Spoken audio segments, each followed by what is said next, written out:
Los orígenes de las carreteras se remontan miles de años atrás y están estrechamente relacionados con el Imperio Romano. Posteriormente a la caída de este, fue la dinastía de los Habsburgo quien comenzó la reconstrucción de carreteras en Europa en el siglo XVI, con la finalidad de implementar un servicio postal que también transportara personas. Desde comienzos de la era cristiana, son dos tipos de vías terrestres los que permiten la comunicación entre los pueblos. Por un lado tenemos el sendero, el camino, la calle, en pocas palabras, la senda trazada en el suelo que lleva a los campos, a los puntos de agua, a los puntos de culto, de cosecha o de intercambio. Y por otro lado, la vía ancha, la calzada, el bulevar, la carretera, para el transporte de las tropas, del comercio, de la mensajería o como instrumento de estrategia militar para controlar territorios y fronteras. El camino transporta lejos, tierra adentro, las mercancías de gran valor, como lo fueron las rutas de la seda y las rutas del ámbar en tiempos pasados. Hasta el siglo XVIII, que se funda la nueva carretera, en Francia, luego en Inglaterra y luego en Estados Unidos de América, a principios del siglo XIX, en medio de la efervescencia del inicio del autotransporte, en los albores de la era industrial, con una visión menos belicosa, más portadora de migrantes, de mercancías, de riquezas, de culturas, de información, pues a través de ella transita el progreso, lo que hoy llamamos desarrollo. México, como toda la Iberoamérica, es producto del mestizaje y del sincretismo entre las culturas mesoamericanas y la española. Durante el periodo de expansión imperialista en el siglo XVI, se construyeron caminos a lo largo y ancho de toda la región iberoamericana, incluyendo parte de los territorios que hoy conforman el sur de los Estados Unidos. Es propicio resaltar que los mayas desarrollaron un espectacular sistema de caminos en la península de Yucatán, conocidos como Sacbé, camino blanco en lengua maya, los cuales fueron construidos en piedra, con núcleos de calizas y recubiertos con una capa de estuco, haciendo las veces de pavimento, siendo el más largo e imponente de ellos el Sacbé I, una vía de 100 kilómetros de largo, construida hace 13 siglos y conocida como la Gran Autopista Maya.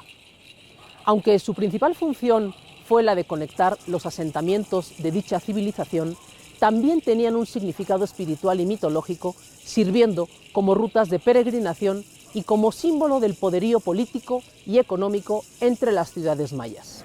A la llegada de Hernán Cortés, una vez fundada la Villa Rica de la Veracruz, primer asentamiento continental bajo el mando de la corona española en toda América, se inicia la expansión hacia el principal centro urbano mesoamericano de la época, la Gran Tenochtitlan.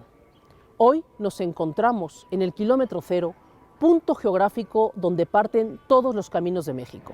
Desde su fundación histórica en el año 1321, Tenochtitlan fue el ejemplo de una de las grandes civilizaciones del mundo.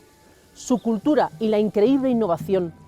en su desarrollo sorprenden hasta el día de hoy. Como ejemplo, son las grandes calzadas construidas precisamente para salvar las condiciones lacustres de la isla. Eran rectas, anchas y de varios kilómetros de largo.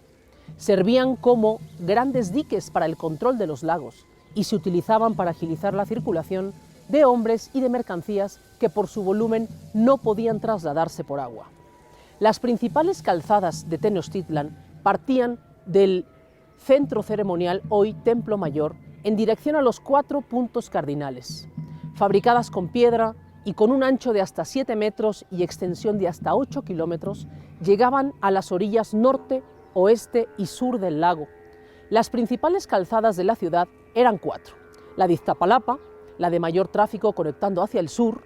la del poniente que se encontraba hacia Tacuba y la del norte conectándose con la calzada del Tepeyac. Finalmente, hacia el oriente, había una calzada de comunicación con el importante señorío de Texcoco. Tras la caída de Tenochtitlan en 1521, la Nueva España se construye alrededor de 2 ejes perpendiculares. El primero, el gran eje este-oeste, desde Veracruz pasando por la Gran Tenochtitlan y hasta Acapulco, que se establece como un colosal puente entre los dos océanos, siendo el eje transversal continental que dio auge a la nao de China. El otro eje norte-sur es el Camino Real, que une el sureste y las provincias de los istmos cálidos con el Valle del Anáhuac, corriendo hacia el norte en dirección a las estepas, a lo largo de la frontera de los dos Méxicos, el sedentario y el nómada, uniendo así con los reinos del norte, la Nueva Galicia y la Nueva Vizcaya. El Camino Real de tierra adentro, también conocido como el Camino de Santa Fe o el Camino de la Plata, fue una importantísima ruta comercial de 2.500 kilómetros de longitud que partía desde la Ciudad de México hacia la ciudad de Santa Fe en Nuevo México, hoy Estados Unidos, siendo reconocida en el año 2010 por la UNESCO como Patrimonio de la Humanidad, como uno de los trayectos más valiosos que hizo posible la conjunción de culturas entre los siglos XVI y hasta el siglo XIX. En ese contexto, el desarrollo de la infraestructura en vías terrestres en México, desde la época precolombina y hasta nuestros días, es un legado histórico y patrimonial que debe conocerse, difundirse y ser preservado, por su gran valor y como consecuencia del desenvolvimiento económico de nuestro país, por ser una fortaleza para México y para las futuras generaciones.